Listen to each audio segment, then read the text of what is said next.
Friends, I welcome everyone to my channel. Today I want to tell the story of my friend.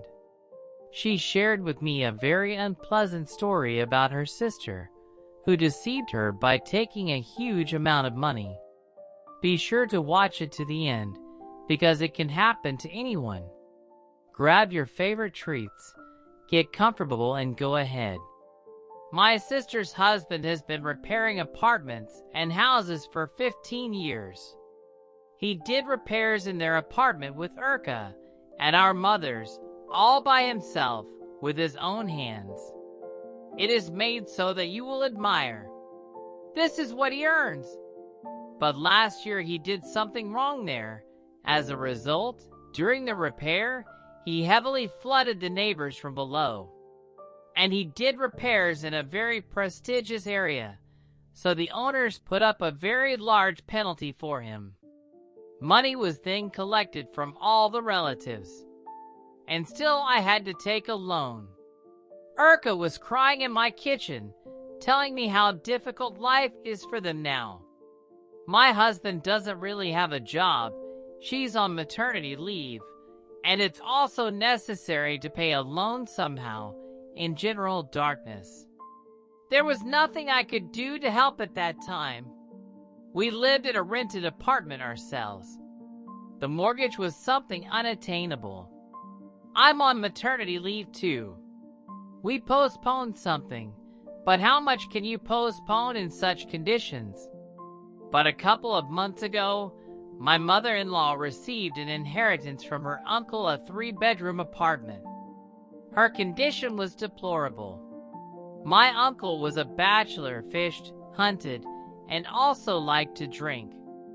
Therefore, the apartment was more like a barn. We got the apartment.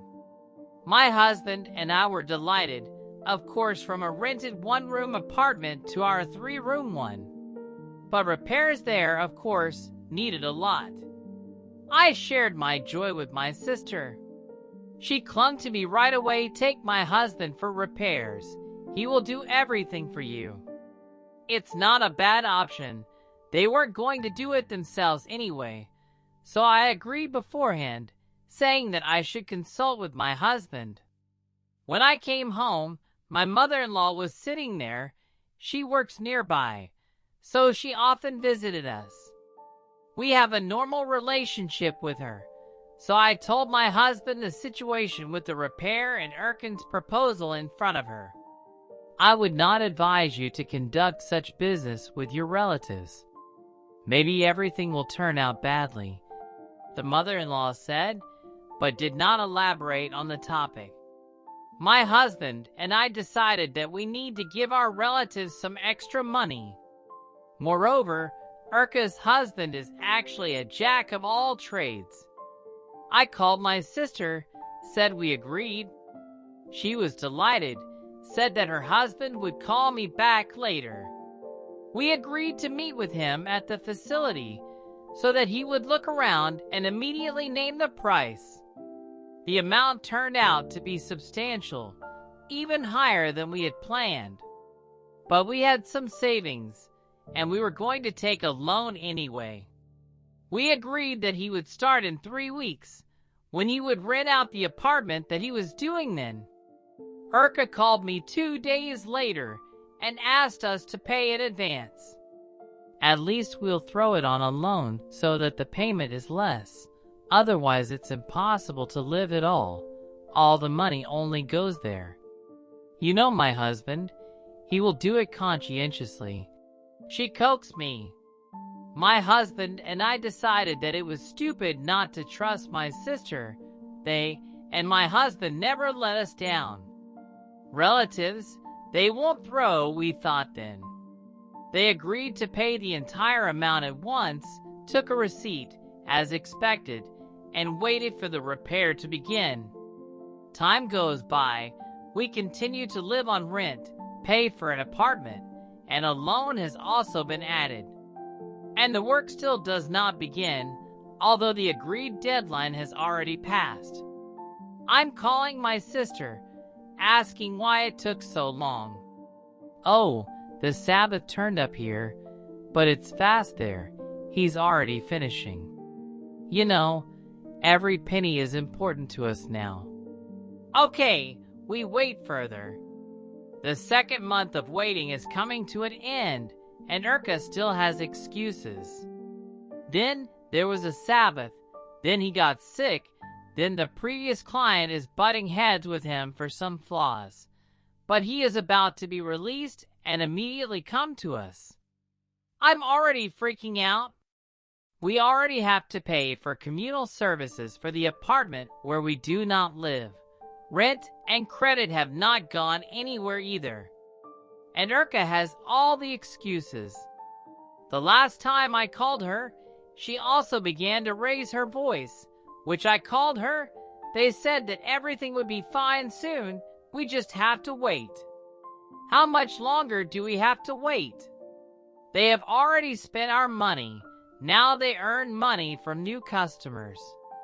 Well thought up. I have already said that let us get the money back. We will find another repairman. Enough? How much can you do?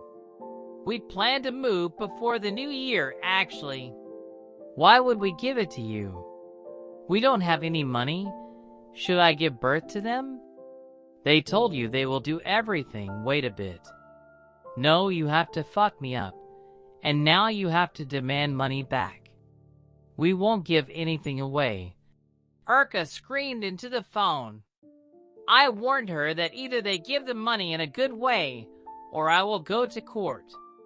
I don't care anymore. Come on, go. You will receive $10 a month. We actually have no income. The sister laughs maliciously. We'll see about that, but this case can spoil her husband's reputation very well. I told my sister that I was waiting a week. If he doesn't start the repair, I go to file a lawsuit. We have a receipt, and many people will find out that her husband is cheating on customers. I'll really break up. That's what I should have listened to my mother-in-law then.